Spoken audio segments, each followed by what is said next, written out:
Terima kasih udah join di ini ya, di kelas saya. Sebenarnya ini tugas sih Bapak Ibu. Jadi kebetulan saya saat ini sedang jadi ini ya fasilitator dari guru penggerak.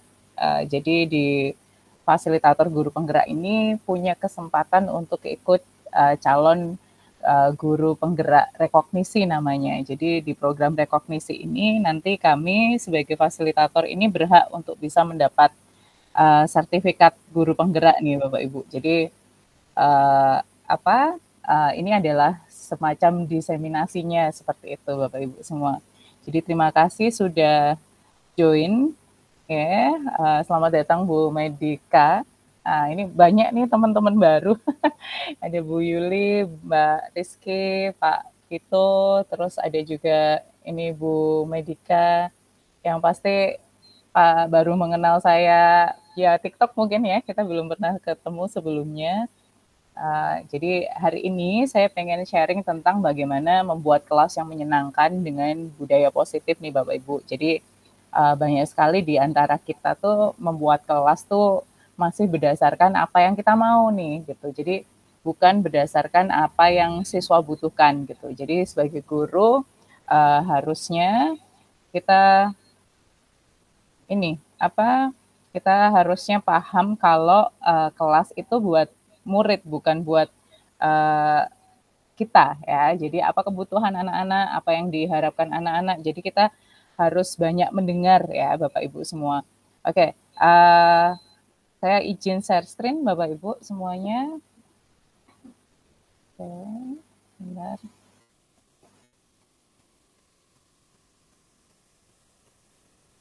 Apakah sudah terlihat? Sudah, Miss. Oke, Bapak Ibu, budaya positif di sini pasti bermacam-macam ya. Dari kata budaya sendiri adalah sebuah kebiasaan apa yang ada di masyarakat. Sedangkan makna positif sendiri adalah hal baik ya yang harus kita terapkan. Jadi nanti saya juga akan sharing praktek-praktek baik yang sudah saya lakukan di kelas ya. Jadi mungkin bisa diadaptasi, bisa menginspirasi Bapak Ibu semua ketika saya sharing tentang apa yang saya lakukan. Nanti juga ada sesi saya pengen membahas tentang kendala atau masalah yang Bapak Ibu temukan di kelas nih gitu. Mungkin nanti dari situ saya dapat insight, dapat hal baru nih tentang apa yang harus dilakukan sebagai seorang guru. Jadi Bapak Ibu dalam paradigma teori kontrol itu kita mengalami beberapa hal nih. Jadi guru itu punya beberapa ilusi kontrol gitu. Bahwa ilusi guru itu mengontrol murid. Bahwa semua apa yang terjadi kelas itu di bawah pengaruh kita nih Bapak Ibu. Jadi ini agak berdampak negatif ya, terutama terhadap siswa. Contoh, kita menentukan kapan ulangan harian tanpa menanyakan kesiapan, itu kontrol gitu. Terus ilusi bahwa kritik dan membuat orang merasa bersalah itu dapat mengubah karakter atau menguatkan karakter. Contoh sederhananya kalau ada murid mencontek di kelas, kita sudah mencap orang itu, kamu itu salah gitu. Atau ada guru yang bilang, wah kalian tuh udah ngelakuin dosa besar gitu. Itu nggak bisa termaafkan, mencontek itu dosa yang teramat sangat salah gitu. Jadi akhirnya membuat siswa nanti pasti akan sadar nih gitu, atau memberikan hukuman nih yang tidak sesuai nih dengan kesalahan anak gitu. Kesalahannya mencontek bukan diminta untuk mengerjakan ulang atau hukuman yang sesuai, tapi malah disuruh lari keliling lapangan seperti itu. Jadi kita ingin membuat bahwa dikritik dan membuat dia ngerasa bersalah tuh akan bisa menguatkan karakter dia.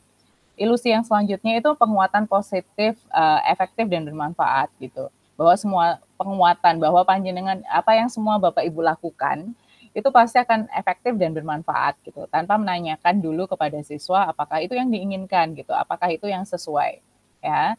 Terus yang terakhir adalah ilusi bahwa orang dewasa memiliki hak untuk memaksa. Ini parenting yang salah ya Bapak Ibu, tidak hanya dalam dunia pendidikan, tapi sering sekali bahwa orang dewasa ini merasa punya hak untuk memaksa. Contohnya ketika saya mengajar di mengajar di SMA gitu. Banyak sekali anak-anak yang memilih jurusan itu berdasarkan keinginan orang tua. Karena dipaksa untuk memilih jurusan karena orang tua merasa bahwa pilihan jurusan yang orang tua berikan ini sudah sesuai nih untuk anak-anak. Jadi tolong dipertimbangkan ya bahwa anak-anak juga memiliki hak untuk memilih gitu. Ketika orang dewasa punya ilusi bahwa orang dewasa ini memiliki hak untuk memaksa. Saya lanjutnya Bapak Ibu. Ilusi ini membuat kita, kalau kita terlena ya Bapak Ibu, kita akan otoriter, kita akan jadi guru yang semaunya, yang sudah merasa pintar, itu yang agak agak kita takutkan gitu. Kita merasa bahwa semua yang kita lakukan tuh benar gitu, benar apa adanya gitu. Itu akhirnya beralihlah kita harus ke budaya positif. Budaya positif itu yang seperti apa Bapak Ibu? Kenapa harus budaya positif? Karena suasana positif ini sangat mendukung terlaksananya pembelajaran yang kondusif ya. Bapak Ibu pasti pernah menemukan kondisi di mana kelas ini tidak siap untuk belajar. Tapi apa yang kita lakukan pertama kali itu malah bilang, nak keluarkan buku, hari ini kita akan belajar ABCD lah ya. Tanpa menanyakan dulu kesiapan anak, apakah anak siap belajar, apakah anak butuh waktu nih untuk relaksasi bentar dari transisi pelajaran sebelumnya ke pelajaran kita gitu. Apakah anak punya masalah nih? Bapak Ibu, ini sharing yang saya lakukan di kelas gitu. Setiap saya di kelas, saya selalu menanyakan pertanyaan sederhana nih gitu. Pertanyaan sederhana seperti are you okay? Are you happy? Kalian baik-baik aja nggak? Kalian bahagia nggak? Ada masalah nggak? Gitu. Pertanyaan sederhana seperti itu saya tanyakan ke anak-anak di kelas 11, kelas 12 gitu. Ini respon yang saya dapatkan tuh luar biasa Bapak Ibu. Respon yang saya dapatkan itu mereka bilang, Miss, terima kasih udah nanyain itu gitu. It's so meaningful. Itu sangat berarti kami ditanyain seperti itu. Apalagi kalau saya tambahi kata-kata, terima kasih ya sudah berjuang sampai hari ini. Kalian hebat, kalian luar biasa. Kalian remaja yang gak gampang nyerah. Kalian masih bisa bertahan sampai hari ini. Terima kasih gitu. Selesai pembelajaran atau biasanya pulang sekolah, saya selalu mendapatkan pesan yang, Miss, you are the only person yang say that thing to us gitu kan ya. Miss, nanti orang di hari ini ya, orang dewasa yang mengatakan itu kepada kami gitu. Jadi Bapak Ibu, diusahakan untuk tidak langsung menanyakan ke anak-anak tugasmu mana gitu kan, PR semua sudah dikerjakan atau belum gitu. Jadi mulai kelas dengan menanyakan mereka kabarnya seperti apa, apakah baik-baik saja, punya masalah atau tidak. Berterima kasih atas mereka sudah berjuang sampai hari ini, mereka belajar. Karena remaja-remaja saat ini Bapak Ibu, tantangannya itu luar biasa, beda dengan era kita ya. Mungkin di sini ada Mbak Rizky nih yang masih muda, masih jauh di bawah saya nih. Mungkin ngerasain gitu bagaimana berjuang untuk melawan mental health gitu kan ya. Jadi mental health itu banyak ya. Kita kalau dulu kenalnya hanya penyakit gila gitu. It's only that things. Tapi dari bullying, dari apa ya, perkembangan teknologi yang ada, uh, Pak Alex boleh nge-mute mikrofon, thank you. Oke, jadi itu budaya positif jadi Bapak Ibu. Jadi budaya positif ini kita tumbuhkan dengan membangun kepercayaan pada siswa nih. Jadi kita nggak sebagai orang dewasa itu merasa punya kontrol, punya hak memaksa. Kita merasa bahwa semua yang kita lakukan itu untuk merubah dia gitu. Kita merasa serba tahu gitu, bahwa mereka itu kita makan garam dan asam jauh lebih banyak dari mereka. Padahal makan terlalu banyak asam dan garam pun berdampak buruk kan kepada kita, ibaratnya kalau bahas masalah kesehatan. Tapi anak-anak yang tadinya kita anggap kurang garam, kurang asam ini bisa jadi malah lebih bijak nih dalam menghadapi kehidupan nih. Jadi kita juga bisa belajar dari mereka. Jadi budaya positif ini adalah nilai dan keyakinan dari kebiasaan-kebiasaan di sekolah yang berpihak pada peserta didik, sehingga peserta didik menjadi pribadi yang bijaksana dan bertanggung jawab. Bapak Ibu, yang terpenting adalah yang saya rasakan sebagai guru, guru itu harus bisa hadir dalam mimpi-mimpi muridnya. Bukan menjadi sosok yang ditakuti atau disegani ya. Ibaratnya kita pengen ditakuti, mereka kalau ketemu kita nunduk, kalau kita ada di kelas mereka diem saja, mereka tidak berani berpendapat gitu. Kita tidak ingin seperti itu gitu. Jadi ini ya Bapak Ibu semua, dari itu semua kita berharap bahwa ketika kita bisa menerima perbedaan yang ada di antara anak-anak dan kita bisa memposisikan diri sebagai guru yang bisa menerima perbedaan itu, hasilnya akan sangat luar biasa ya Bapak Ibu. Sekarang makna disiplin tersendiri ya, kenapa disiplin ini diperlukan nih Bapak Ibu dalam budaya positif ini. Dari bahasa Latinnya disiplina yang artinya belajar, jadi makna kata ini berkonotasi dengan disiplin diri pada murid-murid Sokrates dan Plato nih ya. Jadi disiplin diri ini membuat orang menggali potensinya. Jadi kata disiplin ini sebenarnya belajar nih Bapak Ibu. Bagaimana kalau anak-anak belum sampai di tahap dia bisa disiplin gitu. Ya karena dia masih dalam proses dia menuju belajarnya tadi Bapak Ibu. Jadi kecenderungan umumnya adalah menghubungkan kata disiplin ini dengan ketidaknyamanan. Kayak kita memaksa nih, nah datang tepat waktu, harus pakai sepatu hitam, harus mengumpulkan tugas tepat waktu seperti itu, tanpa kita sertai keyakinan atau konsekuensi kalau seandainya kedisiplinan tadi dilanggar atau tidak dipatuhi ya Bapak Ibu semua. Oke, disiplin positif adalah pendekatan yang digunakan untuk mendidik anak melalui kontrol diri dan pembentukan kepercayaan diri. Ada 3 hal penting ya Bapak Ibu semua. Yang pertama tanpa kekerasan. Ini masih jadi PR besar nggak sih buat kita semua, baik sebagai orang tua ataupun sebagai guru. Saya selalu diwanti-wanti teman-teman yang bekerja di ranah hukum nih Bapak Ibu. Teman-teman seperti teman-teman saya yang kerja di kepolisian atau di ranah hukum selalu mengatakan bahwa untuk pendidikan di Indonesia, hukum itu lebih berpihak pada murid daripada berpihak pada guru. Jadi kalau Bapak Ibu pengen menegaskan atau mendisiplinkan anak-anak, disiplin positif yang diperlukan, yang pertama itu yang harus kita ingat itu tanpa kekerasan, tanpa ancaman, melainkan komunikasi dengan perilaku secara efektif antara guru dan peserta didik. Ya, ketika ada kelas kotor atau lingkungan kelas kotor, yang dilakukan guru tidak hanya memerintah atau mengancam, saya nggak mau ngajar di sini kalau kelas nggak bersih. Tapi yang dilakukan guru adalah memberikan contoh gitu. Jadi kalau saya pribadi di kelas, kalau saya sudah melihat kelas kotor, saya ambil ini kertas yang terdekat dengan saya atau ada sampah apa yang terdekat dengan saya. Ketika kita orang dewasa itu menunjukkan contoh seperti itu, ada rasa malu di anak-anak gitu. Ada yang langsung refleks ambil sapu, Miss biarkan kami yang bersihkan. Ada yang misalnya nggak usah saya bantu buangkan Miss gitu. Sampah yang ada di tangan saya diambil dan dibuangkan oleh anak-anak. Jadi terkadang yang kita perlukan tuh bukan bentakan, bukan teriakan, bukan bukan hanya sekedar kata-kata. Kita sebagai orang dewasa juga harus menggunakan komunikasi yang efektif nih Bapak Ibu. Sering sekali saya menyampaikan ke wali murid bahwa kalau anak-anak main HP, sedangkan ayah ibunya minta tolong nih anak untuk melakukan sesuatu, atau sudah saatnya anak ini melakukan sesuatu, yang dilakukan bukan meneriaki dari jauh nih, kayak Kak, sini bantu mama gitu. Tapi mereka tetap main game ataupun apa gitu. Yang dilakukan adalah didekati dan HP-nya dipegang diambil gitu. Tapi dengan nadanya masih tetap, Kak, bantu mama dulu baru nanti main HP. Ya, jadi bukan dengan teriakan dari jauh gitu. Anak-anak nggak akan ngefek nih Bapak Ibu semua kalau diteriaki sedangkan di tangannya ada ini ya, ada apa? Ada ini kesenangan gitu ya. Jadi HP-nya ini adalah candu buat mereka. Jadi entah bapak ibunya teriak apa, itu nggak peduli nih ya. Jadi seperti itu. Oke, saya lanjut ya Bapak Ibu. Oke, bentar. Oke, kalau yang kedua, peserta didik diajarkan untuk memahami konsekuensi dari perilaku. Bapak Ibu pernah nggak ngalami murid-muridnya itu main bola nih, main bola waktu istirahat sekolah.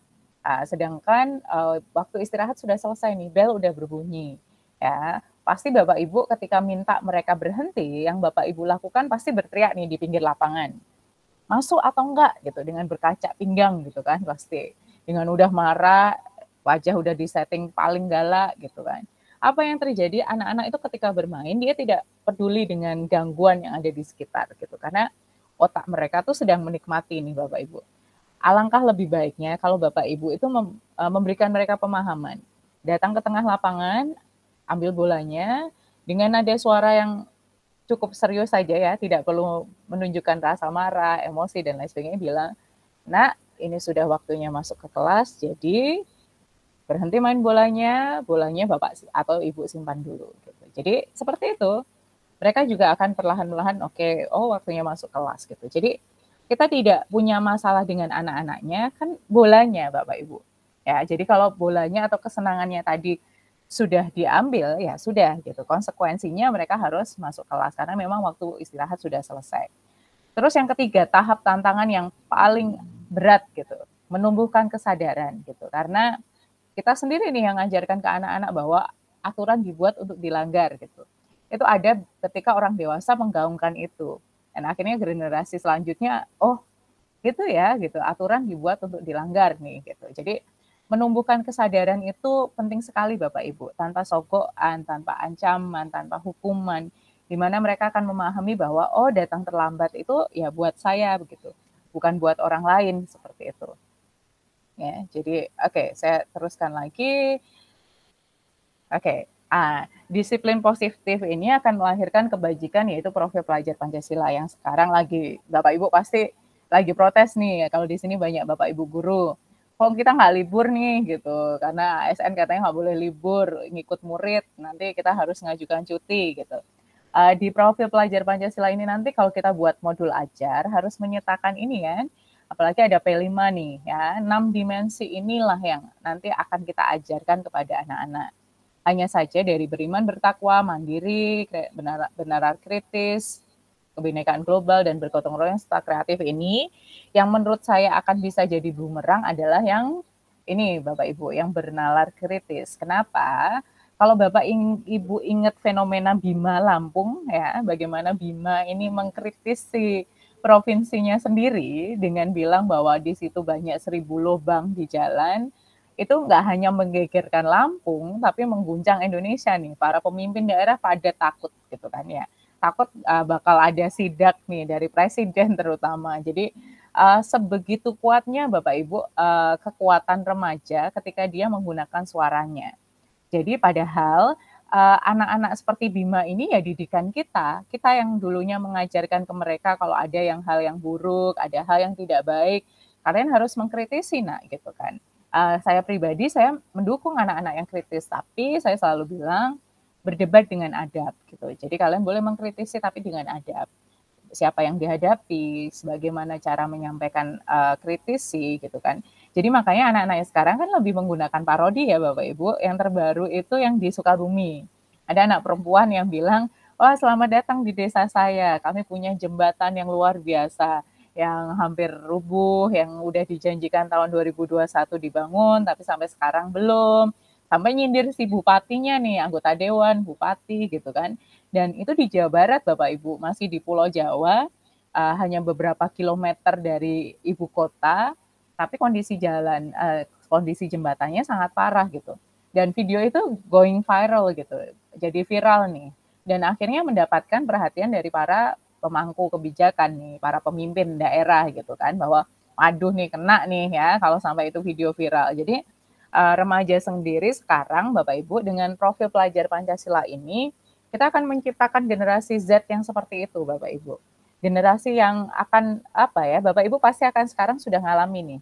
Ketika kita tanya, "Nak, bagaimana cara Miss Santi ngajar nih di kelas?" Saya selalu ngasih kertas kecil nih Bapak Ibu ke anak-anak gitu kan. Di anak-anak ini kertas kecilnya ini saya suruh mereka memberikan saya refleksi tentang ini ya, bagaimana saya mengajar, tentang mereka punya masalah atau enggak gitu kan. Jadi dari itu semua Bapak Ibu, saya mendapatkan insight, saya mendapatkan masukan. Oh, cara ngajar saya kurang di ini nih. Oh, saya bagus di ini gitu. Atau oh ternyata ada salah satu murid saya yang punya masalah ini. Saya pernah mendapati Bapak Ibu begitu powerfulnya kertas kecil tadi ketika salah satu murid tuh bercerita, "Miss, saya kok merasa dikucilkan, Miss, saya kok merasa nggak punya semangat hidup, Miss, saya kok merasa saya beda dari teman-teman yang saya yang lain, saya sempat berpikiran pernah pengen mencoba bunuh diri gitu. Wah, saya ngerasa beruntung sekali Bapak Ibu, dari kertas sekecil itu saya dapat informasi yang sangat berharga gitu. Dan ada momen yang pernah saya ingat itu saya udah ngantuk banget, udah jam 12, sekitar jam 12 tiba-tiba ada anak yang chat, "Assalamualaikum nih, saya butuh teman cerita, saya butuh ada yang mau mendengarkan masalah saya," gitu. Dan ya saya mengurungkan diri untuk tidak tidur, saya juga membalas pesannya karena ada hal yang saya takutkan gitu. Saya takut ketika saya memilih untuk tidur, ada anak yang sedang berjuang ini ya, sedang berjuang untuk bisa ini ya, untuk bisa mengatasi masalahnya. Jadi saya sangat-sangat ini ya, sangat-sangat ingin anak-anak ini punya teman cerita Bapak Ibu. Sepenting itu ketika kita kayak orang dewasa, ketika kita punya masalah, kita berharap bahwa ada yang mendengarkan kita. Begitu juga anak-anak nih Bapak Ibu. Anak-anak ini juga butuh orang-orang yang mau mendengarkan mereka. Jadi ada anak yang kemarin chat saya juga seperti itu. Jadi mereka itu bilang bahwa, "Miss, saya punya masalah, tapi saya chat nanti malam ya," gitu. "Saya nanti chat nanti malam," gitu, "karena saya maunya nangis nanti malam," gitu kan. Jadi dia bercerita seperti itu. Jadi dari itu semua Bapak Ibu, saya mendapati bahwa peran kita sebagai guru itu lebih dari sekedar ini ya, dari sekedar mengajar gitu. Jadi kalau ini ya, Bu Rizky ngajar ini ngajar TIK, Bu Yuli ngajar bahasa Inggris, it's more than that. Lebih dari itu nih Bapak Ibu. Jadi pembelajaran yang kita berikan atau peran kita itu lebih hanya dari sekedar mengajar materi yang kita ampu nih di kelas gitu. Oke, saya lanjut nih Bapak Ibu. Ini Bapak pendidikan kita ya. Jadi menurut Ki Hajar Dewantara, merdeka itu artinya tidak hanya terlepas dari perintah, akan tetapi juga cakap untuk memerintah diri sendiri. Kita pasti senang nih Bapak Ibu kalau anak-anak nanti bisa sadar tentang apa yang benar-benar mereka butuhkan nih. Jadi mereka tinggal memerintah diri sendiri nih, nggak cuman cukup kita perintah gitu, atau kita paksa dengan ancaman, dengan hukuman dan lain sebagainya gitu ya. Oke, Oke, selanjutnya. Nah, bagaimana Bapak Ibu untuk membentuk keyakinan kelas? Jadi keyakinan lebih menggerakkan seseorang dibandingkan mengikuti serangkaian peraturan. Jadi terkadang kita harus paham bahwa tata tertib sekolah itu yang buat itu bukan siswa loh Bapak Ibu, tapi yang buat itu kita. Ya, guru-guru tertentu saja yang membuat tata tertib. Alangkah bijaknya seandainya siswa itu diikut sertakan gitu. Jadi anak-anak PPDB yang baru di MPLS-nya ditanya nih, "Nah, kalau ada kasus terlambat, kira-kira bukan hukuman ya, konsekuensi apa yang cocok nih kalau ada dari kalian yang terlambat?" Gitu. Jadi siswa dilibatkan. Jadi keyakinan kelas ini membentuk kalian itu pribadi seperti apa, nanti saya akan tunjukkan. Jadi ini di mana anak-anak ini membuat keyakinan kelasnya nih. Jadi keyakinan kelas ini sangat baik kalau dilakukan di awal pembelajaran ya. Jadi ini kan kita mau masuk nih tahun ajaran baru. Jadi membuat keyakinan kelas adalah salah satu hal yang saya lakukan nih Bapak Ibu. Jadi di keyakinan kelas ini anak-anak ini membuat sebuah kesepakatan, bukan aturan tapi kesepakatan. Saya akan tunjukkan contohnya ya. Ini contoh keyakinan kelasnya Bapak Ibu. Dari kita milih ada kata hormat, bekerja dan diterima dan dimiliki. Jadi ini kata-kata ini tuh dari anak-anak nih Bapak Ibu. Jadi dari kata hormat. Anak-anak memiliki keyakinan bahwa kami meyakini bahwa sangat penting untuk menghormati semua orang dan barang milik orang lain. Jadi saya menaruh ini lost and found box gitu ya. Jadi box yang untuk barang hilang dan ditemukan gitu. Sering sekali kita menemukan penghapus kecil atau pulpen tanpa nama, tanpa pemilik gitu kan. Jadi anak-anak saya ajarkan kalau menemukan barang yang bukan milik kita, ya ditaruhnya di situ gitu. Diletakkannya di situ gitu. Jadi dari itu semua anak-anak bisa menerapkan itu tadi, keyakinan kelas yang pertama tadi, yaitu hormat gitu. Jadi dari kata hormat ini mereka pengen bahwa menghormati orang lain sama menghormati barang milik orang lain itu penting. Jadi kalau seandainya mereka lihat HP teman orang yang nggak ada, ya mereka nggak terus akhirnya mencoba membuka dan ini mencoba mencari tahu isinya apa, nggak seperti itu. Terus keyakinan yang disepakati yang kedua adalah bekerja. Kami meyakini bahwa sangat penting untuk mengerjakan segala pekerjaan atau mengikuti kegiatan yang telah ditugaskan. Bapak Ibu ya, yang perlu diingat Bapak Ibu, saya itu tidak pernah marah-marah ke siswa kalau mereka telat mengumpulkan tugas. Oh ini misalnya guru yang acuh nih gitu sampai nggak ngingetin nih, bukan nggak ngingetin Bapak Ibu. Saya itu kalau memberi tugas tuh seperti ini. Ketika kita memutuskan ada tugas yang harus dibawa ke rumah, saya tipe guru yang mencoba menjadi guru Finlandia nih Bapak Ibu, tidak memberi PR. Tugas itu kalau tugas terstruktur atau memang itu harus tugas kelompok seperti itu. Tapi kalau PR tidak gitu kan. Jadi tugas itu adalah tugas yang disepakati bersama, waktu pengumpulannya. Dan saya juga memfasilitasi kalau mereka ingin mengumpulkan tugasnya dalam berbagai macam bentuk. Jadi kalau saya bilang, ayo making descriptive text gitu. Ini saya pakai Canva ya, oke. Ini saya pakai Word aja deh, saya nggak bisa Canva. Ini saya pakai PowerPoint, ini saya boleh nggak descriptive text-nya saya ceritakan, saya bikin vlog gitu. Jadi ini memfasilitasi pembelajaran diferensiasi produk gitu. Dan waktu pengerjaannya, saya nggak akan langsung bilang meskipun besok ada kelas bahasa Inggris nih, saya kan nanya, besok ada tugas lain nggak selain bahasa Inggris? Is it okay kalau dikumpulkan besok? Kalau anak-anak bilang, please no gitu, karena sudah ada tugas kimia, sudah ada tugas PKN. Oke, kira-kira waktu yang pas kalian bisa ngumpulkan kapan? Nah, jadi waktu pengumpulan kita sepakati bersama. Karena ini bekerja tadi ya, semua pekerjaan itu sangat penting. Tapi Bapak Ibu ingat bahwa anak-anak ini tidak hanya belajar mapel kita ya Bapak Ibu. Semua Bapak Ibu itu meminta pekerjaan tugasnya atau PR-nya itu diselesaikan, kumpulkan besok seperti itu. Padahal yang dipelajari anak-anak itu banyak nih Bapak Ibu. Dan jumlah tugas yang kita berikan juga kadang itu kita merasa bahwa 20 nomor tuh sedikit nih. Tapi kita lupa anak-anak dalam sehari itu bisa 3 sampai 4 mapel nih. Bayangkan kalau 20 kali 4, 80 soal Bapak Ibu. Dan kita meminta semua harus dikumpulkan besok. Nih, ya. Jadi kalau tadi kita sudah sepakat waktu.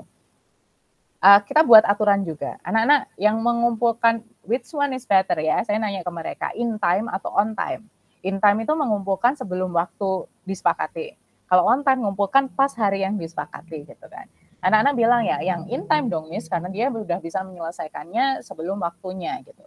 Oke, kira-kira butuh dikasih reward nggak sih orang-orang yang in time? Iya dong, mereka disiplin, mereka bisa memaksimalkan waktu, they deserve better score gitu daripada yang mengumpulkan on time nih gitu. Karena mereka deserve dapat extra score gitu, dapat bonus lah ya sekiranya. Itu kami sepakati bersama. Oke, yang mengumpulkan tugas sebelum waktu deadline itu akan dapat bonus ya, nilai bonus, nilai tambahan. Bagaimana yang mengumpulkan on time ya? Kalau bagus ya dia dapat maksimum score gitu, dapat nilai maksimumnya. Nah, sekarang the problem is bagaimana kalau ada yang terlambat gitu. Ya, anak-anak akhirnya sepakat kalau yang terlambat, kalau memang kerjaannya bagus, dia dapat nilai paling bawah deh Miss gitu. Yang kita sepakati nilai paling bawah berapa? Sebagus apapun tugasnya, tapi kalau dia terlambat mengumpulkan ya useless ya. Saya bikin ini Bapak Ibu pengandaian. Nah, seandainya kalian itu dokter jantung nih, lagi disuruh bantu senior dokter bedah jantung nih. Kamu disuruh ngambil nih si organnya dari ruangan lain dibawa ke ruang operasi. Terus ketika itu kalian datang nih, tapi tanpa bawa organnya. Terus ketika ditanya si profesornya, lah mana organ jantungnya gitu. Terus kalian dengan santai jawab, lupa dok, atau lupa prof gitu. Kan ya jantung nggak semudah itu nak ya. Jantung kalau udah nggak kepake atau waktu ini ya, limitasi untuk bisa dipindah dari pendonor ke yang menerima donor, terus jantungnya mau dipakai apa gitu.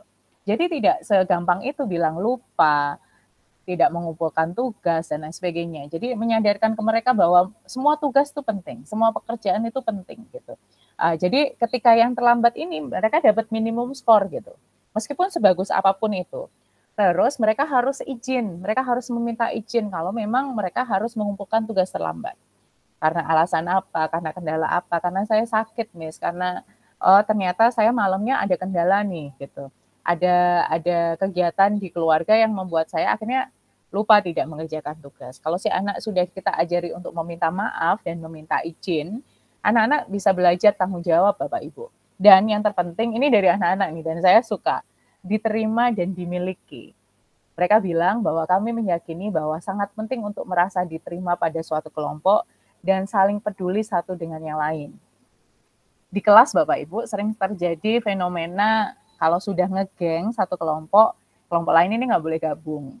Jadi ketika ini saya membiasakan dengan budaya positifnya, saya membiasakan kalau lagi kumpul nih dengan siapapun nggak boleh milih antara oh saya lebih suka sama si A, si B dan lain sebagainya.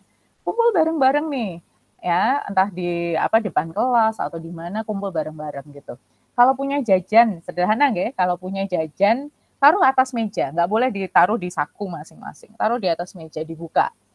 Izinkan semua teman makan ya, even kalau dia nggak beli di kantin ataupun apa gitu. Jadi berbagi gitu.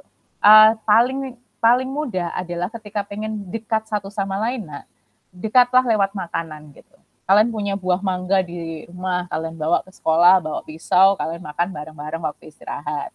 Kalian punya snack apa, oleh-oleh dari keluargamu, kalian bawa, kalian makan bersama-sama. Itu lebih mendekatkan nih. Jadi ketika seperti itu kalian akan merasa diterima dan dimiliki gitu. Jadi karena pengakuan itu buat remaja itu penting Bapak Ibu. Buat murid-murid kita itu penting. Terkadang kita abai nih. Kita nggak pernah tahu bahwa ada satu anak yang dikucilkan di kelas. Tidak diajak ngobrol sama teman-temannya dan akhirnya dia merasa terbuli nih. Dan akhirnya dia merasa depresi. Dan sangat disayangkan ya kalau seperti itu gitu. Oke. Budaya positif yang kedua yang saya lakukan di kelas nih Bapak Ibu, ada pembuatan life map. Saya selalu minta anak-anak buat life map ini di awal tahun ajaran nih Bapak Ibu. Jadi saya setelah menceritakan ya, setelah menyampaikan setahun ini kita akan belajar apa saja, bagaimana penilaian saya, bagaimana kita nanti akan belajar di kelas, saya menggunakan life map ini gitu. Jadi life map ini saya gunakan untuk agar anak-anak itu punya mimpi. Tanpa anak-anak sadari, life map ini sebenarnya adalah kontrak kerja mereka dengan saya. Jadi saya ketika mereka membuat ini, saya merasa dilibatkan dalam mimpi-mimpi anak-anak itu Bapak Ibu. Jadi mimpi-mimpi yang mereka buat ini saya itu tahu. Bahkan saya dulu itu kan ngajar di SMP Bapak Ibu. Berarti murid saya yang di SMP dulu, sekarang itu sudah kuliah nih Bapak Ibu. Sudah pada kuliah. Dan luar biasanya ketika mereka itu ngechat saya dan bilang, Miss, satu persatu mimpi yang saya tuliskan di life map itu sekarang terwujud. Wah, itu luar biasa Bapak Ibu. Momen seperti itu kayak ikatan seumur hidup gitu loh, bahwa saya ingat mereka pengen jadi apa, terus kalaupun tidak berhasil, mereka kan bilang, Miss, life map saya yang ini tuh nggak berhasil, malah yang second plan-nya, yang rencana keduanya yang berhasil gitu. Dan yang paling saya ingat juga itu ada salah satu murid, dia tuh hobi nge-game, tapi cita-citanya unik Bapak Ibu, dia pengen jadi peternak sapi. Kalau dalam bahasa Jawa itu belante sapi gitu. Ketika dia lulus SMA, dia itu bisa juara 1 di tingkat provinsi untuk lomba Mobile Legends ya, game online itu. Dia juara, terus dia dapat sertifikat lah ya dari pemerintah. Terus dia diterima lewat jalur beasiswa di Universitas Muhammadiyah Malang nih. Dia bebas milih jurusan. Dan surprisingly-nya dan sangat mengejutkannya, dia memilih jurusan peternakan Bapak Ibu. Padahal saya pikirnya, kamu kan harusnya ikut ini gitu, milih IT atau jurusan yang tentang bagaimana how to develop game gitu, bagaimana pengembangan game. Lah, Miss nanti lupa, kan di life map aku nulisnya pengen jadi peternak sapi. Karena aku pengen nanti bisa ke Jepang, bisa ke New Zealand untuk bisa belajar bagaimana mereka bisa memproduksi sapi-sapi terbaik gitu. Di situ saya ngerasa, wah, apa ya, saya melakukan hal yang luar biasa Bapak Ibu gitu. Saya bisa membuat seorang anak komit dengan apa yang dia tulis gitu. Dengan apa yang dia tadi gambarkan padahal waktu dia SMP kelas 8 gitu. Dan itu diingat 5 tahun setelahnya ketika dia SMA kelas 12, dia masih dengan visi dia yang tadi sudah dia tulis gitu. Dan anak-anak ini saya bebaskan Bapak Ibu, ada yang mau bikin pakai Corel, ada yang bikin pakai Photoshop, Canva, digambar manual seperti ini. Dan kalau ada yang bilang ke mereka, ke saya, Miss saya nggak jago gambar, it doesn't matter, misalnya bukan guru seni. Nah, mau hasil nanti life mapmu seperti apa, I don't care gitu kan ya. Tapi Santi ingin kalian tahu, kalian pengen jadi apa. Life map ini Bapak Ibu, saya minta mereka bingkai, ya pakai figura, dilaminating. Kalau nggak mau pakai figura, dilaminating, ditempel di kamar. Yang kalau tiap pagi bisa dilihat. Ya, saya pengen anak-anak ini punya jadi orang yang punya mimpi. Setiap pagi mereka akan bangun, lihat ini tuh mereka akan, wah, saya nggak boleh males, saya nggak boleh patah hati, saya nggak boleh putus asa. Ada mimpi yang harus dikejar. Ada beberapa tulisan yang harus dicoret kalau saya sudah berhasil melakukannya. Jadi sangat menyenangkan buat kita sebagai guru itu punya ini Bapak Ibu. Dan saya sendiri merasa terhormat gitu karena saya dilibatkan dalam mimpi-mimpi ini. Dan saya diikut sertakan nih, Miss saya ini dong, saya doain dong besok saya, bahkan murid saya yang lulusan Akpol itu mau ujian kenaikan pangkat, itu chat saya nih Bapak Ibu. Miss saya mau ujian, doain ya, nanti kalau pas ada libur saya main ke rumah, seperti itu. Jadi peran kita sebagai guru tidak berhenti ketika mereka lulus, ketika mereka jadi alumni. Jadi di WA saya itu ada 2.500 kontak Bapak Ibu, tidak hanya wali murid, teman-teman guru, tapi juga siswa nih yang pernah saya ajar kelas itu saya selalu menyimpan nomor WA-nya. Jadi karena saya pengen juga ngerti status WA mereka apa, aktivitas yang mereka lakukan apa, curhatan-curhatan apa yang mereka lakukan ketika mereka membuat status di WA, dan itu sangat berkesan nih, sangat berarti buat saya. Nah, ini contoh lain dari life map yang mereka buat. Mereka yang bilang mereka tidak bisa gambar tuh ketika kita bebaskan tuh luar biasa Bapak Ibu. Jadi life map ini dibuat dari mereka kecil nih Bapak Ibu. Mereka cerita mereka lahir kapan. Ada nggak momen-momen berkesan ketika mereka kecil gitu, ketika mereka pertama kali bisa membaca, bisa naik sepeda, terus punya adik gitu kan.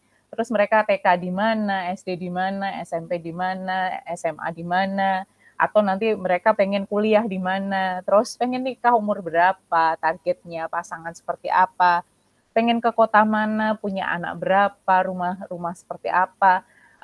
Ketika mereka nuliskan pengen menaik hajikan orang tua, saya bilang dirubah nak doanya. Kalau bisa mengantar ayah ibu sampai di depan Hajar Aswad gitu. Jadi nggak cuman kalian membiayai biaya hajinya, tapi kalian mengantar, kalian yang mendampingi ayah ibu berjalan gitu. Jadi luar biasa nggak sih Bapak Ibu? Kita tidak hanya saya sebagai guru bahasa Inggris, tapi sebagai guru kehidupan juga gitu. Jadi peran kita sebagai guru itu tidak cukup hanya ya saya membuat anak-anak pintar bahasa Inggris, that's it, selesai gitu. Tidak seperti itu ya Bapak Ibu. Jadi budaya positif yang ini, bagaimana budaya positif ini bisa berperan menjadi kelas yang menyenangkan. Bapak Ibu bisa membayangkan kan, saya membayangkan diri saya kalau saya punya guru yang seperti ini nih. Beliau peduli dengan mimpi saya pengen jadi apa, beliau sampai tahu saya pengen punya anak berapa, when I want to get married, and then apa saja yang saya inginkan, itu sangat luar biasa gitu. Saya pasti akan semangat belajar karena saya punya orang yang mensupport saya nih, yang percaya saya akan bisa mencapai apapun yang saya tuliskan gitu. Itu sangat penting Bapak Ibu. Jadi ini yang perlu kita ingat bahwa anak-anak itu tidak hanya butuh belajar. Bapak Ibu, anak-anak itu butuh 5 kebutuhan dasar. Dan ini harus kita ingat. Tidak hanya anak-anak ya Bapak Ibu guru ini juga butuh nih. Bahwa kita butuh bertahan hidup, Bapak Ibu juga butuh kasih sayang dan rasa diterima. Terus Bapak Ibu juga butuh pengakuan atas kemampuan ya. kita bahwa oh saya bisa nih gitu kan, terus diakui gitu kan juga seneng kan. Terus kebebasan, kebutuhan akan pilihan, serta yang terakhir pasti kesenangan. Jadi tidak hanya karyawan yang butuh cuti, Bapak Ibu guru juga butuh nih. Bapak Ibu butuh melakukan aktivitas yang Bapak Ibu bisa merasakan bahwa Bapak Ibu seneng nih. Mungkin ada yang hobi nonton drakor, ada yang mungkin hobi shopping, masak dan lain sebagainya. Bahwa kesenangan atau traveling itu bukan tentang di mana ya atau apa yang dilakukan, tapi dengan siapa gitu. Dengan siapa kita melakukan kesenangan itu. That's the more important ya. Bahkan mungkin minum kopi di pinggir sawah, that's more relaxing daripada staycation di hotel mewah nih ya. Jadi itu yang perlu kita ingat bahwa dari budaya positif itu mengantar kita memahami bahwa kita punya 5 kebutuhan dasar manusia ya Bapak Ibu. Terus Bapak Ibu juga, guru itu punya 5 posisi kontrol nih Bapak Ibu. Jadi Bapak Ibu sebagai penghukum, ya Bapak Ibu sebagai pembuat rasa bersalah, Bapak Ibu sebagai teman, Bapak Ibu sebagai pemantau, dan Bapak Ibu sebagai manajer. Kalau 5 hal ini bisa Bapak Ibu terapkan dalam kelas nih Bapak Ibu semua, itu akan sangat luar biasa. Jadi Bapak Ibu bisa memposisikan diri sebagai pemantau, manajer, pembuat rasa bersalah, penghukum, serta teman ini anak-anak akan sangat akan sangat merasa bahwa guru mereka ini ada untuk mereka. Jadi ketika mereka butuh nanti untuk sesi tanggung jawabnya bentar lagi ya Bu Widya ya, thank you for join. Ya, jadi dari ini semua Bapak Ibu, seperti yang tadi saya contohkan, ada kalanya saya juga membuat anak-anak merasa bersalah bahwa apa yang mereka lakukan ini tidak tepat. Tapi saya juga pernah memposisikan mereka sebagai temannya. Ketika mereka bisa, Bapak Ibu pernah nggak sih ngalamin tiba-tiba di chat anak-anak, Assalamualaikum Miss boleh cerita nggak? Saya tuh sudah overthinking. Duh anak ini kenapa gitu, apalagi saya habis baca ada anak yang bunuh diri karena putus cinta lah, hal-hal seperti itu. Dan saya ngerasa bahwa aduh, harusnya ada orang dewasa nih yang rangkul si anak, yang nyelamatin si anak, tapi dia nggak punya siapa-siapa. Terkadang saya baca kayak gitu tuh nangis nih Bapak Ibu. Saya ngerasa bahwa anak-anak saya, murid-murid saya itu nggak boleh ngalami hal seperti itu. Ternyata gitu kan, ketika saya sudah nunggu, ya ada apa nak, silahkan kalau mau cerita. Miss, kira-kira tas ini cocok nggak sih kalau tak buat hadiah buat si A?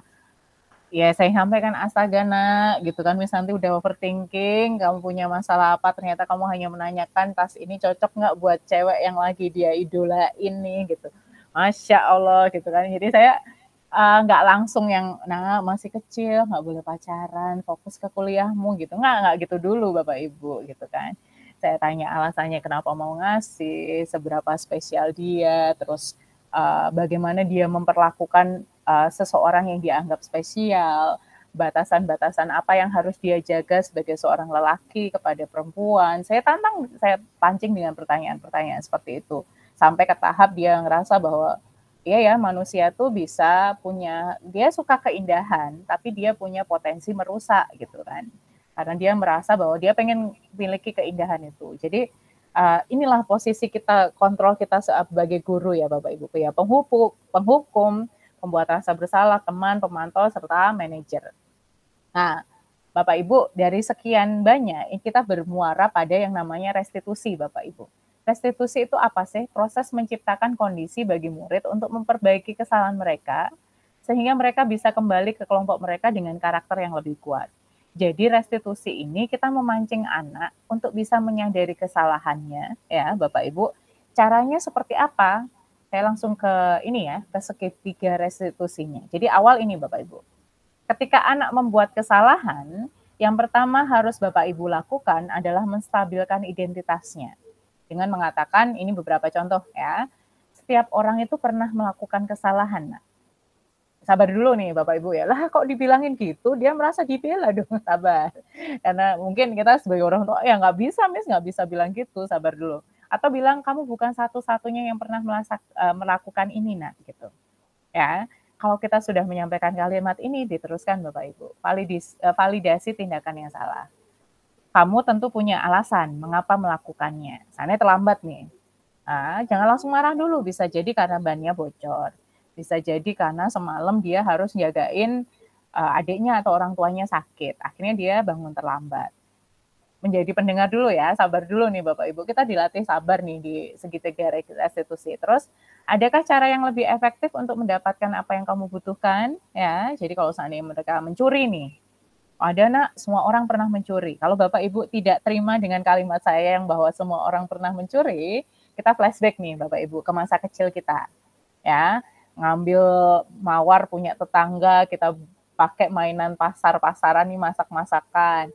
Kita ngambil mangga punya Pak Haji di tetangga sebelah, kita makan tanpa izin ke Pak Hajinya. Itu juga mencuri Bapak Ibu. Cuman ketika semakin orang dewasa ini semakin dewasa, mencuri ini jadi abu-abu nih Bapak Ibu. Makanya banyak koruptor.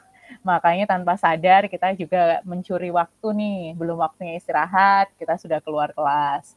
Mencuri hak anak nih, harusnya dia dapat perhatian penuh kita, tapi kita sambil nih, sambil tiktokan, sambil buka Shopee gitu. Itu juga mencuri kan Bapak Ibu. Jadi ketika kita bilang ke anak-anak bahwa kamu bukan satu-satunya nih ya yang melakukan kesalahan ini. Tapi ada nggak cara yang lain yang lebih baik kalau kamu butuh sesuatu? Kan yang kita benci perbuatannya Bapak Ibu, tapi bukan individunya. Itu yang harus kita ingat.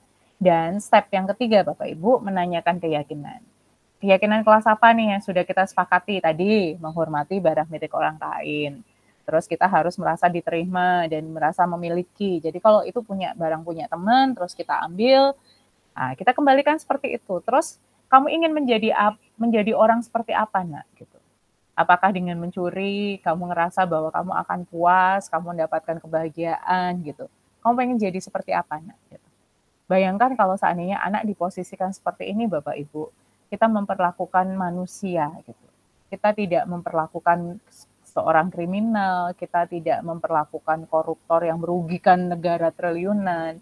Kita memperlakukan seorang anak Bapak Ibu bahwa apa yang dia lakukan, kesalahan yang dia lakukan itu bukan terus akhirnya membuat dia punya cap nih besar-besar di wajahnya bahwa oh saya itu pencuri, saya itu pembohong, saya orang yang suka telat, saya orang yang gagal, saya orang yang bodoh nih. Karena guru melabeli saya dengan seperti itu.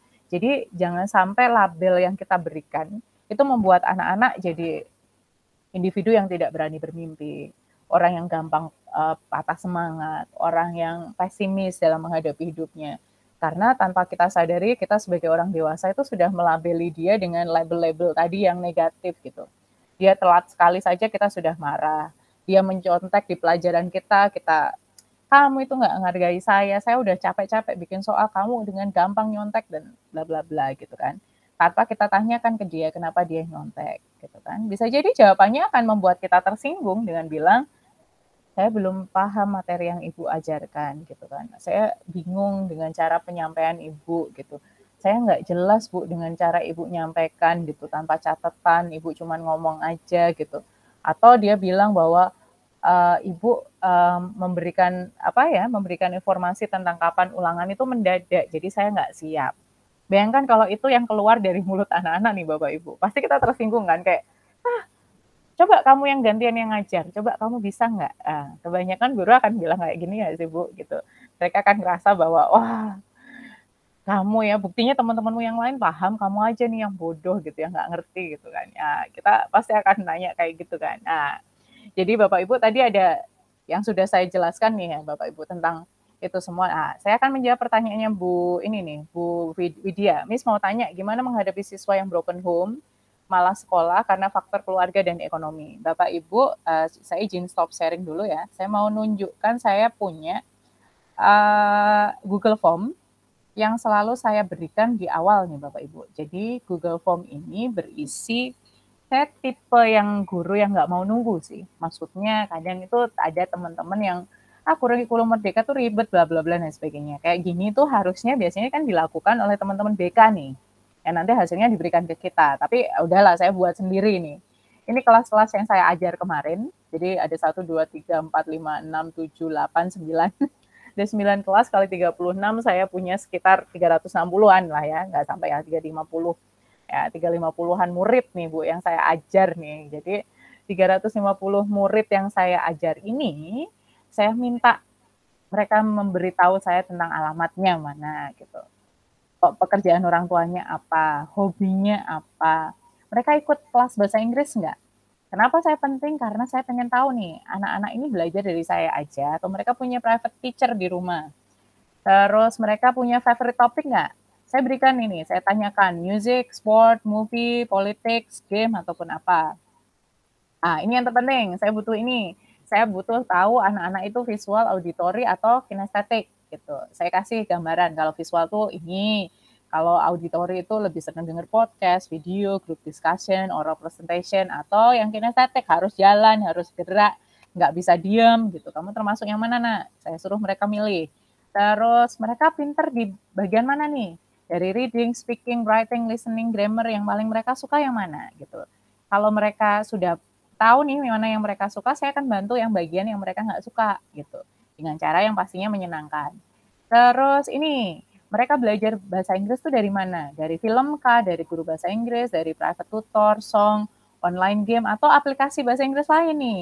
Yang kita tahu pasti anak-anak belajar dari sana nih Bapak Ibu. Ya, terus ada dua pertanyaan penting di sini Bapak Ibu. Yang pertama, ini, aktivitas apa yang kamu inginkan di kelasnya Miss Santi nanti? Kamu pengen kelas bahasa Inggris seperti apa sih, nak? Gitu. Dan tahu nggak Bapak Ibu, saya tuh nggak pernah kehabisan ide, karena saya dapat ide ini dari anak-anak nih Bapak. Miss, saya pengen nonton film, Miss, saya pengen dengerin musik, Miss, saya pengen outdoor activities, saya pengen ini. Ini saya dapat dari anak-anak. Jadi kalau ibu bapak lihat, wah Miss Santi tuh kalau bikin konten di TikTok atau apa tuh kok kenapa selalu seru ya? Karena saya selalu menempatkan diri di kursi mereka, Bapak Ibu. Bukan di kursi saya sebagai guru ya. Saya menempatkan diri di posisi kursi mereka. Kalau saya jadi murid, saya pengen guru saya itu datang itu gimana ya ekspresinya. Saya pengen guru saya, kalau guru itu masuk, dia bilang apa ya pertama kali. Terus saya pengen guru itu kalau nanti masuk, ngasih saya hal baru. Nantang saya dengan tantangan yang buat saya itu pengen belajar. Saya pengen guru yang tiba-tiba akan bilang, nak ikut saya ke lapangan tengah, nak ikut saya ke lantai 2 masjid gitu, karena di sana anginnya sepoi-sepoi, nyaman banget buat belajar. Nak ikut aku ke perpus nih, kita belajar dari banyak buku di sana. Saya pengen seperti itu Bapak Ibu. Saya kadang iri, belum waktunya olahraga, pelajaran olahraga, saya pengen punya guru yang ayo ke lapangan voli, Miss Santi sudah nyiapin nih permainan yang bisa kita lakukan di lapangan voli gitu. Jadi itu sering muncul nih di pikiran saya nih, bagaimana guru masuk ke kelas dan saya muridnya. Dan sedangkan saya udah capek duduk. Saya udah duduk dari jam 7 pagi, beliau mungkin duduk cuma 2 jam, 3 jam. Saya dari jam 7 nih, sampai jam 3 sore. Saya butuh orang yang mengajak saya keluar dari kelas ini. Gitu. Dan itu saya mencoba munculkan gitu kalau saya menempatkan posisi sebagai murid. Dan saya juga minta mereka menilai Bapak Ibu, seberapa suka, seberapa benci mereka sama bahasa Inggris. Mapelnya nih. Kalau saya menemui banyak anak yang benci sama bahasa Inggris, wah saatnya saya bikin mereka jatuh cinta nih. Berarti aktivitas saya harus menyenangkan. Nggak boleh nih yang berat-berat dulu. Mereka benci nih, masa ya langsung ini. Kalau yang sudah banyak yang cinta, ya udah kita kasih tantangan lebih, teksnya kita tambah nih, oh banyak anak pinter nih di kelas saya yang ini gitu, mereka suka bahasa Inggris semua gitu, oh kita kasih tantangan yang agak sulit nih. Dan yang terakhir Bapak Ibu, mereka punya personal problem nggak yang berdampak ke belajarnya. Mereka saya izinkan menulis dan menjawab pakai bahasa Indonesia, dan saya tunjukkan responnya ya Bapak Ibu. Ini respon dari anak-anak. Ini alamatnya, saya tahu alamatnya, saya tahu ayah ibunya kerja apa, hobinya apa, karena hobi ini juga bisa jadi masukan ke saya gitu kan ya. Saya kenal sama mereka nih Bapak Ibu. Terus ternyata banyak yang nggak ikut les bahasa Inggris. Terus topik yang disukai Bapak Ibu, musik, film, game, makanan. Wah itu yang paling menjadi favorit. Terus tipenya lebih banyak yang visual daripada yang kinestetik dan auditori. Terus ternyata banyak yang suka reading gitu, lebih suka reading daripada speaking, daripada grammar. Grammar tuh hanya berapa persen tuh, hanya 6%. Terus habis itu mereka belajar dari mana? Dari guru bahasa Inggris. Saya merasa bersyukur nih, oh belajar dari guru bahasa Inggris Mas ya. Dari film, dari songs ya, dari game, dari aplikasi ada beberapa. Ya, terus ini aktivitas yang mereka tulis, ada yang pakai bahasa Indonesia juga nih. kalau menjelaskan materi bahasa Inggris di awal dulu pakai bahasa Indonesia ya Miss, saya belum terlalu bisa. Terus mungkin bisa dengan listening practice with song, watch movies, atau of course activity that not only stuck with books, grammar, and tenses. Oh, ini dari anak-anak nih Bapak Ibu, anak-anak kelas 10, 11, 12 nulis kayak gini, dia bisa apa ya, mengkritisi kita gitu. Jangan not only stuck with books, grammar, and tenses. Kita aja orang dewasa pasti juga bosen nggak sih ya?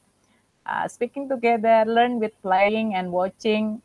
Ini yang saya highlight ya Bapak Ibu. Belajar dengan bermain dan melihat gitu kan. Saya tidak pernah bilang ke anak-anak, nah ini saatnya kita ulangan harian. Saya selalu datang ke kelas, kalau saya mau mengambil nilai, saya bilang, okay, it's time for game. I have already 3 envelopes. Saya misalnya punya 3 envelope, ada easy, medium, hard ya. Masing-masing ini ada soal mudah, medium ya, sedang sama susah. Masing-masing punya scoring nih berbeda dan kalian harus menyelesaikan semua soal di sini. Tapi kalian boleh milih mau mengerjakan yang sulit dulu, yang mudah dulu atau yang sedang dulu nih. Silahkan kalian ambil soalnya. Itu Bapak Ibu, padahal saya ngambil itu sebagai nilai ulangan harian nih. Tapi saya nggak bilang itu ulangan harian, tapi bermain game. Itu yang istilah yang namanya gamifikasi. Jadi gamifikasi itu kita bagaimana mengemas sebuah tes gitu. Kita samakan seperti game. Karena itu lebih mudah diterima anak Bapak Ibu. Karena sebenarnya sama kan, tes itu kita juga bermain game. Kita disuruh diam di tempat, kita nggak boleh nengok kanan kiri, ya kita harus menyelesaikan soal yang di hadapan kita, tapi dengan tense. Tense itu apa ya? Dengan situasi yang tegang, dengan situasi yang membuat kita stres gitu kan ya, under pressure gitu. Tapi ketika kita pakai sistem gamifikasi, tadi kalau saya punya 30 soal, saya taruh 10 di mudah, 10 di sedang, 10 di sulit. Anak-anak ini berpacu dengan waktu, anak-anak mencoba, aku mana dulu ya? Oh yang sulit dulu aja karena poinnya besar, scoringnya besar. Saya nanti bisa dapat skor lebih tinggi. Jadi seperti itu gitu. Nah, jadi itu yang saya lakukan. Jadi budaya positif itu tidak melulu dengan mendisiplinkan dengan, oh nak nggak boleh telat, nak harus mengumpulkan tugas tepat waktu. Not only with the rules gitu ya. Ini ada juga yang nulis ini, saya suka kalau anak-anak yang kritis gini. All activities to increase self-confidence. Makanya saya sering kadang nulis, oh ini saya tunjukkan ya Bapak Ibu, ini ada kelihatannya my dream class. Saya suruh anak-anak nulis kelas impian mereka seperti apa. Ini saya suruh mereka nulis di Padlet. Dan it's so touching, Bapak Ibu, sangat menyentuh ketika mereka ada yang menyebutkan, saya pengen punya kelas impian yang salah satunya gurunya kayak Miss Santi gitu. Itu langsung yang wah gitu kan. Bayangkan ini anak-anak nulis buat kita, Bapak Ibu, anak-anak nulis bagaimana kelas impian yang mereka mau. Ya di luar ini ya, di luar layout yang mereka pilih ya. Ini saya lihat gambar-gambar yang mereka pilih itu langsung, ya ampun, anak-anak ini padahal di daerah ya, ibaratnya di Nganjuk, tapi kelas yang mereka mau tuh settingan tempat duduknya, terus ambience kelasnya itu luar biasa Bapak Ibu. Saya lihat ini aja, itu langsung yang ngerasa apa ya, oke lah minimal kalaupun fasilitas nggak seperti ini, tapi saya bisa make sure Miss Santinya ini kalau disamakan dengan guru Jakarta International School atau sekolah-sekolah mahal di Jakarta, mereka nggak kalah nih. Kualitas guru yang mereka dapat, yang berdiri di depan mereka tuh sama gitu. Jadi itu akhirnya mimpi-mimpi mereka ini yang membuat saya membuat standar tinggi terhadap diri sendiri bahwa anak-anak ini harus dapat guru yang punya skill, punya kemampuan, ya minimal anak Nganjuk, yang kata anak Jakarta itu, oh yang dari Jawa ya, itu ngerasa bahwa, wah nggak kalah nih, aku juga punya guru seperti kamu gitu kan. Aku juga menikmati pembelajaran seperti yang kamu dapat pakai Kahoot, pakai Quizizz, pakai Padlet gitu kan ya. Kami juga diajarkan seperti itu, kami dikenalkan lagu-lagu yang kamu dengar gitu kan. Jadi itu, saya pengen memenuhi hak-hak anak-anak seperti itu. Jadi bayangkan anak-anak milih kelas yang kayak gini Bapak Ibu, yang with the round table, with the group discussion gitu kan. Mereka nggak ngambil kelas-kelas konvensional yang hadap ke guru gitu. Banyak yang seperti ini. That's why apa ya? Saya merasa istimewa bisa melibatkan anak-anak dalam hal seperti ini. Dan untuk menjawab Bu Widya ya, Bu Widya, saya pernah ada anak yang datang ke rumah, itu kelas 2 SMA waktu itu, dia laki-laki. Dia datang, dia bilang ke saya, "Miss, saya pengen cerita," gitu kan. Minggu siang, saya ingat banget waktu itu, dia datang, terus, "Apa, Le?" gitu. Karena biasanya kalau anak laki-laki kan paling patah hati atau masalah dengan temennya gitu. Dia bilang ayah dan ibunya cerai gitu. Ayah dan ibunya cerai dan ya dia langsung menangis dalam hidupnya atau ini ya, jiwanya ataupun tubuhnya itu tidak pernah disiapkan untuk membayangkan sosok yang bernama ayah dan ibu ini tidak dia temukan di rumah. Dalam artian dia ketakutan yang ada di dia itu dia tidak akan melihat ayah atau ibunya nanti satu meja makan lagi. Itu jadi ketakutan terbesar. Bahwa orang-orang yang harusnya jaga dia malah mau ninggalin nih Bapak Ibu. Dan memang jadi ayah dan ibunya itu memutuskan untuk sama-sama menikah lagi dengan orang lain, dengan orang asing lah buat anak-anak. Yang saya lakukan adalah memberikan dia pandangan Bapak Ibu. Saya bilang namanya Amru, Amru pernah nggak melihat pasangan favorit di sekolah? Temenmu lah, si A dan si B pacaran dan kita melihatnya tuh mereka serasi banget. Mereka manis banget, lucu banget kayak interaksi, kayak malu-maluan kalau kita goda dan lain sebagainya gitu. Iya Miss pernah gitu. Kita nganggapnya mereka pasangan yang ideal ya gitu. Tapi bisa jadi sebenarnya mereka nggak saling suka atau bisa jadi mereka nggak nyaman satu sama lain. Tapi kita paksain nih, keadaan memaksakan. Dan yang dinamakan perceraian itu Tuhan lo benci gitu. Allah terang-terang menyatakan kalau Allah tuh benci perceraian. Tapi Allah ngasih jalan gitu dengan yang namanya perceraian gitu. Ya, perbuatan yang paling dibenci tapi ya udah ada jalan keluarnya. Dan Amru harus tahu bahwa ketika ayah ibu bersama terlalu lama, itu malah saling nyakitin, nggak cuma nyakitin mereka, tapi nyakitin kalian gitu. Kebetulan dia punya kakak juga, yang kebetulan juga murid saya. Si kakak ini perempuan, tapi dia lebih cuek gitu. Sedangkan si adik ini laki-laki, tapi dia lebih peka gitu, karena dia lebih dekat dengan ibunya. Ya seperti itu Bapak Ibu. Ketika dia sedih atau apa, saya pantau. Bro, is it okay? Everything is okay gitu kan. Dia harus handling the feeling of being left ya. Perasaan merasa ditinggalkan itu hampir sekitar setahun Bapak Ibu. Dia punya trust issue dengan orang dewasa. Sampai akhirnya dia bisa berdamai dengan menerima pasangan orang tuanya masing-masing gitu. Akhirnya saya ajak bersyukur bahwa you have two dads, you have two moms now gitu. You are so lucky.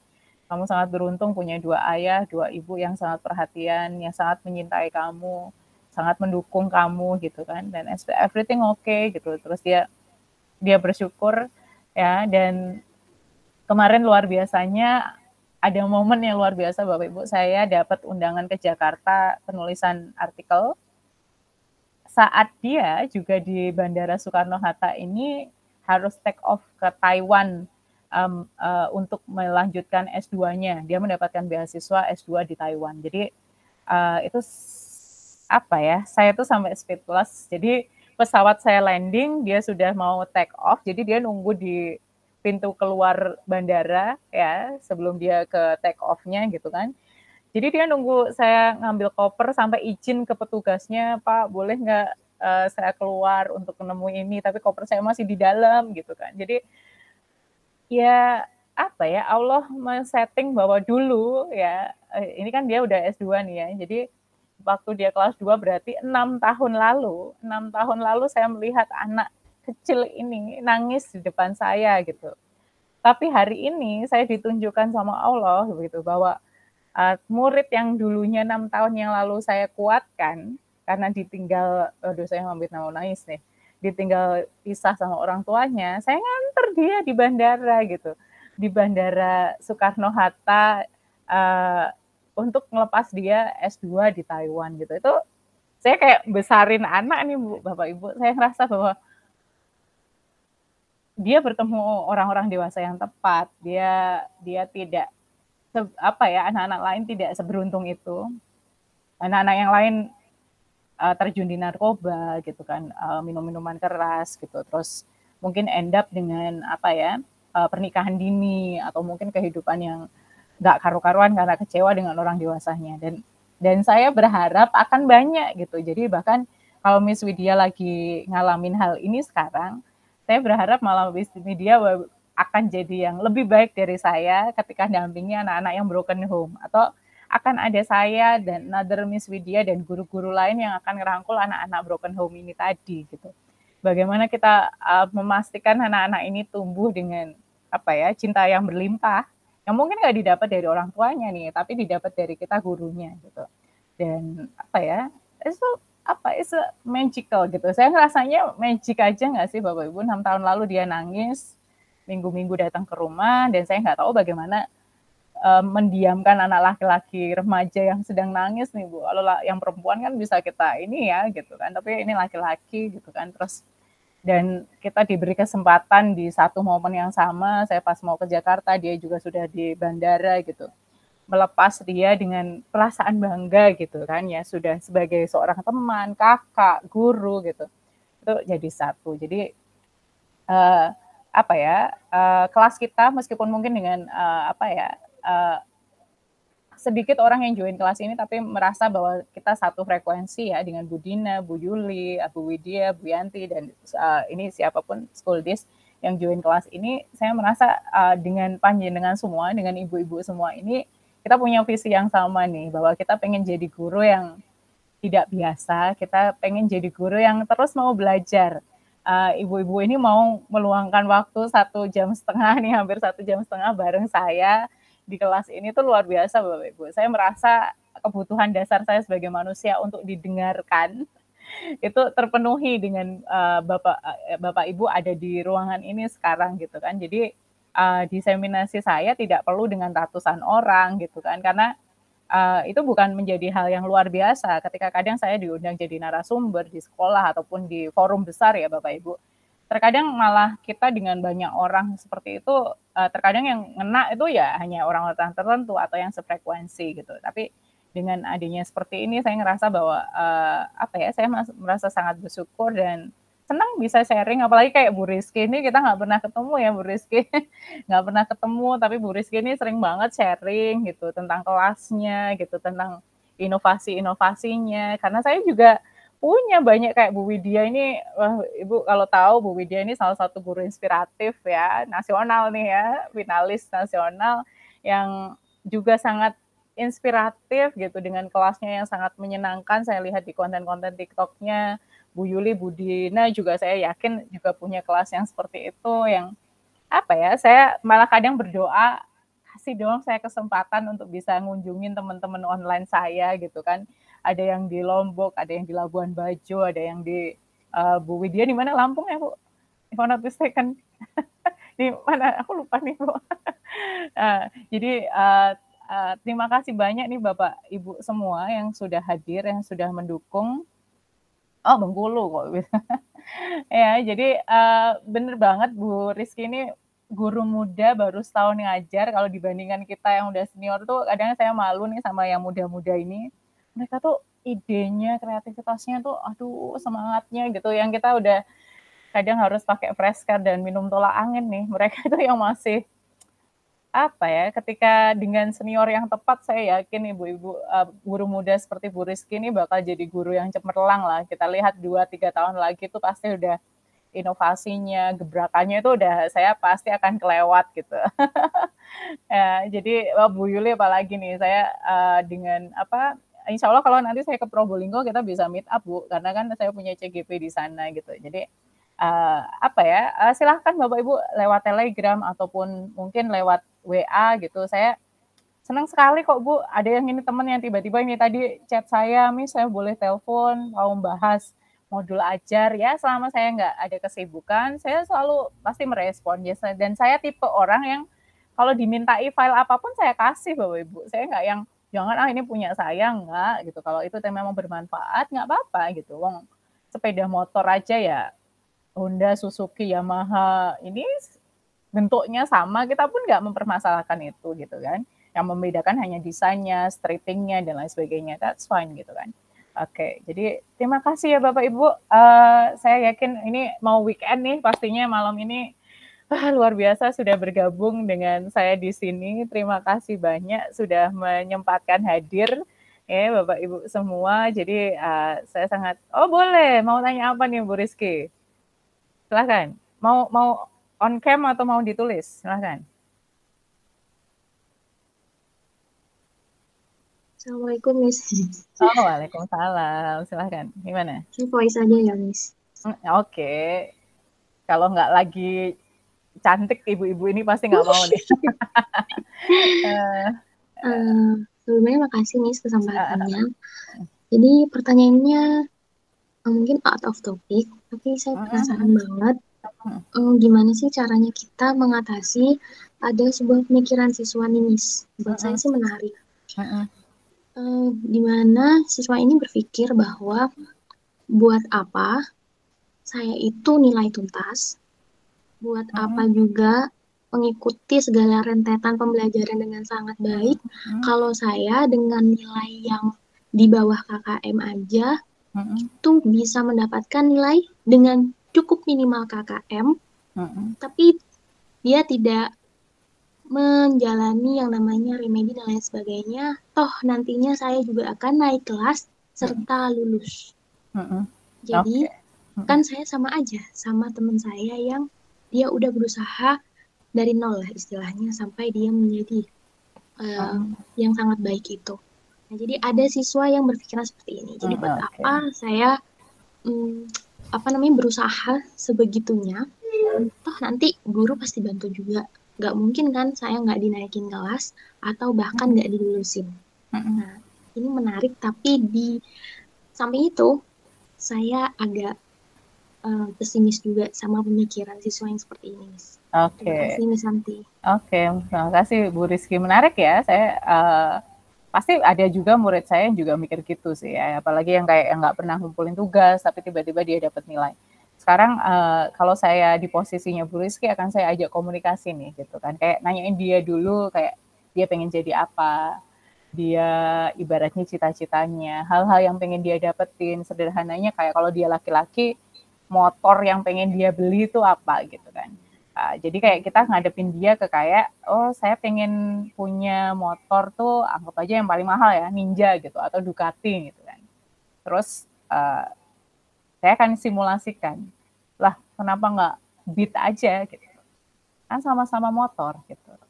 Ya enggak lah Miss, kan Ducati lebih mahal, pasti dia akan bilang gitu kan. Terus ya kenapa Beat kan juga motor, penting bisa dipakai gitu kan, tapi Beat murah gitu. Di situ bisa di-lead sih, bisa diarahin bahwa value masing-masing berbeda, cara dapetinnya juga akan beda. Kamu beli Beat mungkin kerja 2 tahun cukup nih buat beli Beat gitu. Tapi kalau beli Ducati, you have to work harder gitu.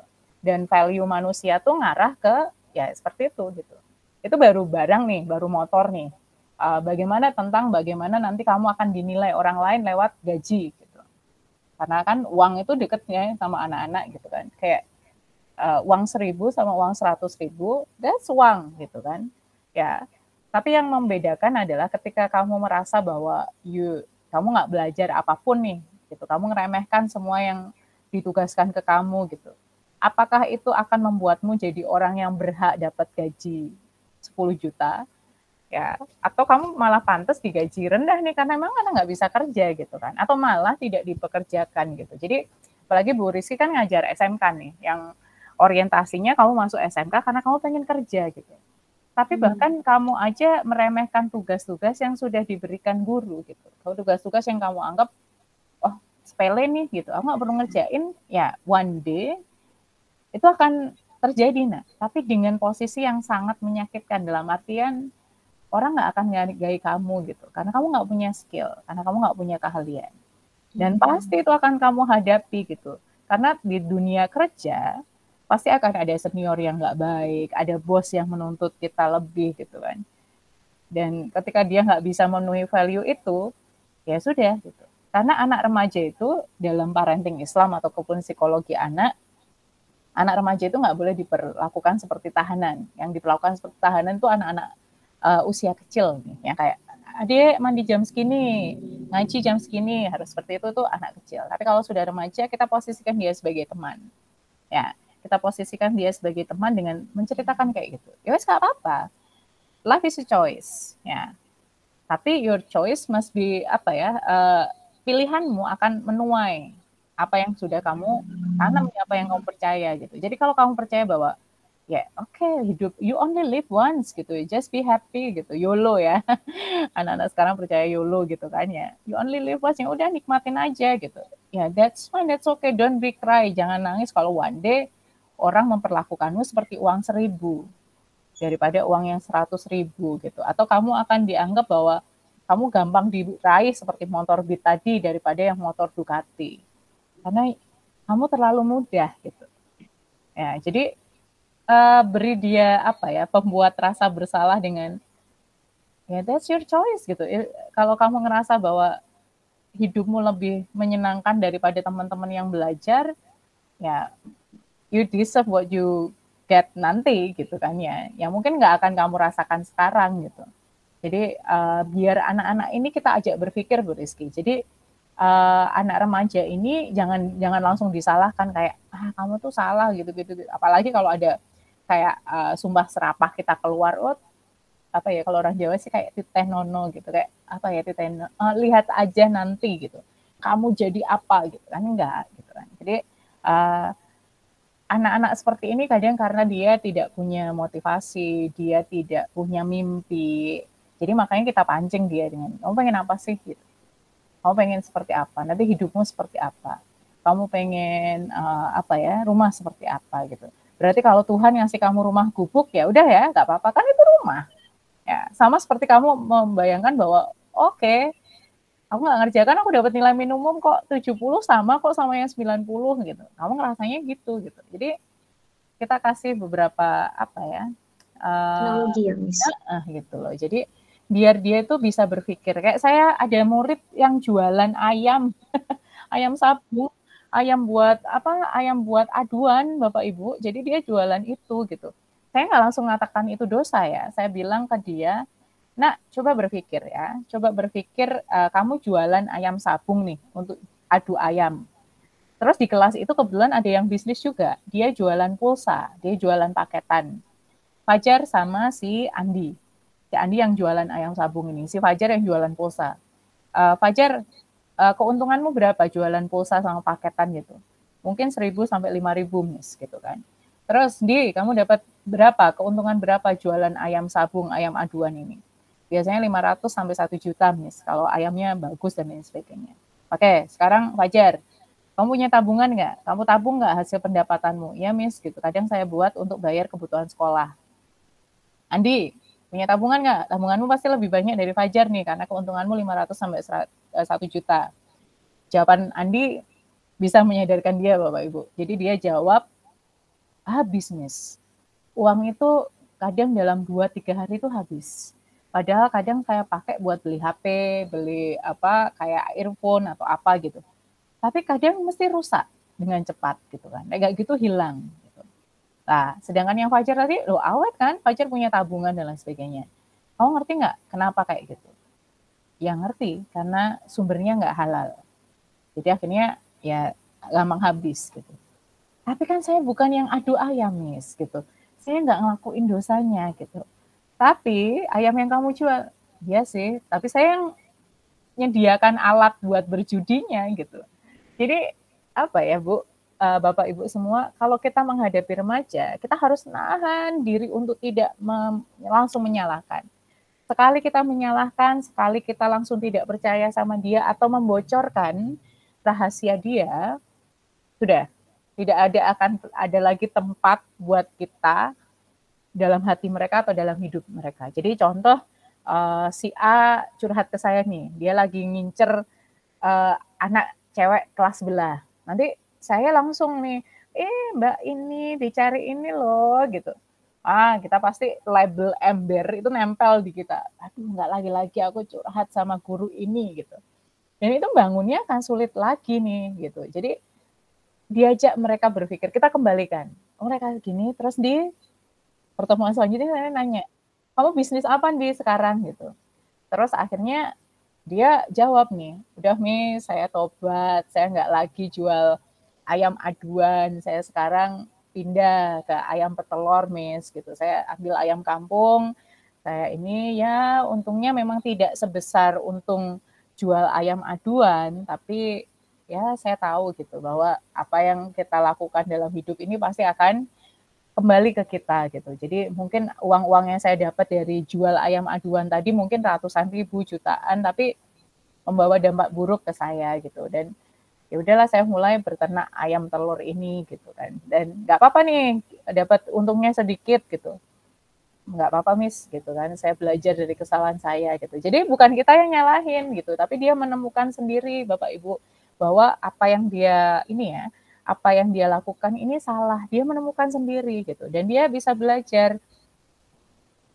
Silahkan Bu Widya ya. Kalau Bu Yuli ini tanya, Miss berarti pertama yang harus dilakukan mendisiplin siswa harus punya keyakinan kelas dan konsekuensi bagi yang melanggar keyakinan kelas. Iya Bu Yuli ya. Jadi tapi bukan ini ya, konsekuensi itu ya didapat dari mereka, keluar dari mulut mereka. Oh, kalau saya seperti ini, saya tidak akan melakukan ini, gitu kan. Jadi, kalau saya membuat keyakinan tadi bahwa semua bekerja ya, bahwa semua tugas yang diberikan kepada saya itu penting, ya berarti saya harus melakukan keyakinan itu. Tapi kalau tidak, konsekuensinya apa?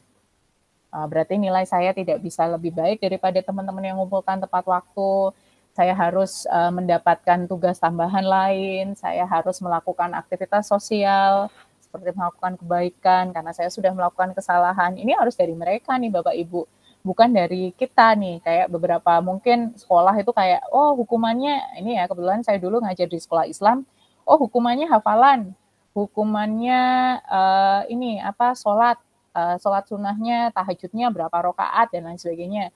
Kalau itu keluar dari mulut guru, hafalan dan sholat tadi akan bisa jadi mimpi buruk anak-anak gitu. Tapi kalau itu keluar dari anak-anak, oh ya Ustadz, Ustadzah saya akan nambah hafalan gitu. Saya akan nambah surat, hafal surat ini, saya akan nambah nanti tahajud dari biasanya 4 rakaat, saya nambah gitu, saya ini gitu kan. Jadi itu datang dari siswanya konsekuensi itu gitu. Jadi akhirnya tidak akan membawa dampak dia akan nanti trauma dengan yang kita lakukan karena kan ada apa ya hukuman atau konsekuensi yang munculnya dari gurunya gitu jadi bukan dari siswanya. Jadi ketika Bapak Ibu melakukan segitiga restitusi dari menstabilkan identitas, memvalidasi kesalahan dan menanyakan kembali keyakinan, proses 3 ini akan mengantarkan anak pada oke, saya akan memilih konsekuensi dari kesalahan yang sudah saya lakukan gitu. Jadi kita mengantarkan mereka memahami bahwa disiplin itu bukan tentang perintah dan memaksa, tapi bagaimana dia memerintah diri sendiri gitu untuk melakukan hal yang memang terbaik buat dia. Jadi seperti itu ya Bapak Ibu semua yang sudah bisa ada tips kalau kelas 10 peralihan ke SMP ke SMA terkadang mereka masih apa nih? Mereka masih terperangkap di diri mereka saat SMP. Oke, biasanya kita melawan hormon ya, Ibu Bapak, kalau anak remaja transisi dari SMP ke SMA ini masih dari anak-anak ke remaja, ini pasti nanti masih banyak yang masih banyak suka main, masih kekanak-kanakannya, masih saya dengan anak kelas 10 itu masih yang, "Miss, kapan ke kelas lagi?" gitu. Cara menyampaikannya beda dengan yang kelas 12 yang sudah, "Miss, kami tunggu di kelas," gitu. Jadi, dinikmati aja Bapak Ibu, nggak apa-apa. Mereka dalam kondisi kita harus membuat suasana kelas yang ceria, yang menyenangkan gitu. Tapi juga dengan disiplin bahwa, "Nak, kamu sudah dewasa, sekarang kamu sudah SMA, bukan SMP lagi." Ibaratnya kalau celananya sudah panjang, kalau masih ada SMP yang celananya pendek nih anak laki-laki. Jadi tanggung jawabnya lebih besar ya. Sekarang harus belajar untuk bisa disiplin waktu, disiplin dalam pengumpulan tugas gitu kan. Terus guyonannya, cara bercandanya juga harus diatur seperti itu. Jadi semangat ya buat ibu-ibu, bapak ibu semuanya. Terima kasih sudah join. Terima kasih Bu Laila, Bu Noventi, Bu Dina, Bu Yuli, Bu Rizky yang sudah hadir.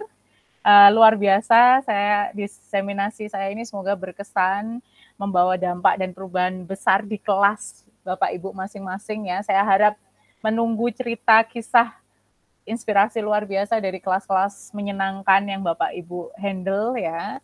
Dan pastinya kita ini ya maju bersama hebat semua ya daripada maju sendirian sepi ya. Jadi kita guru yang mau belajar adalah guru yang jadi impian murid-murid kita semua dan kalau yang saya percaya apapun kurikulumnya, siapapun kepala sekolahnya, bagi saya menjadi terbaik bagi murid-murid saya adalah yang terpenting. Itu ya Bapak Ibu. Jadi dan yang selalu diingat ya, anak-anak kita pasti akan berhasil, tapi tidak dengan cara yang sama dan tidak pada hari yang sama ya Bapak Ibu. Harus diingat itu. Jadi mungkin bukan dengan kita gurunya, nanti bisa saja di guru kelas 11-nya, kelas 12-nya, bukan dengan kita guru SMA, SMK, guru SD, guru SMP-nya, mungkin dengan profesornya nanti gitu. Tapi doa kita menyertai mereka dan keyakinan kita bahwa suatu hari mereka pasti akan berhasil, itu akan jadi keyakinan dan akan jadi kekuatan bagi mereka untuk bisa membuktikan bahwa mereka akan jadi manusia yang sukses. Ya. Terima kasih, saya tutup ya Bapak Ibu dengan bacaan Alhamdulillah. Terima kasih telah bergabung. Ya. Assalamualaikum warahmatullahi wabarakatuh. Terima kasih, boleh. Terima kasih, Miss. Sukses selalu. Terima kasih, sukses selalu, Miss.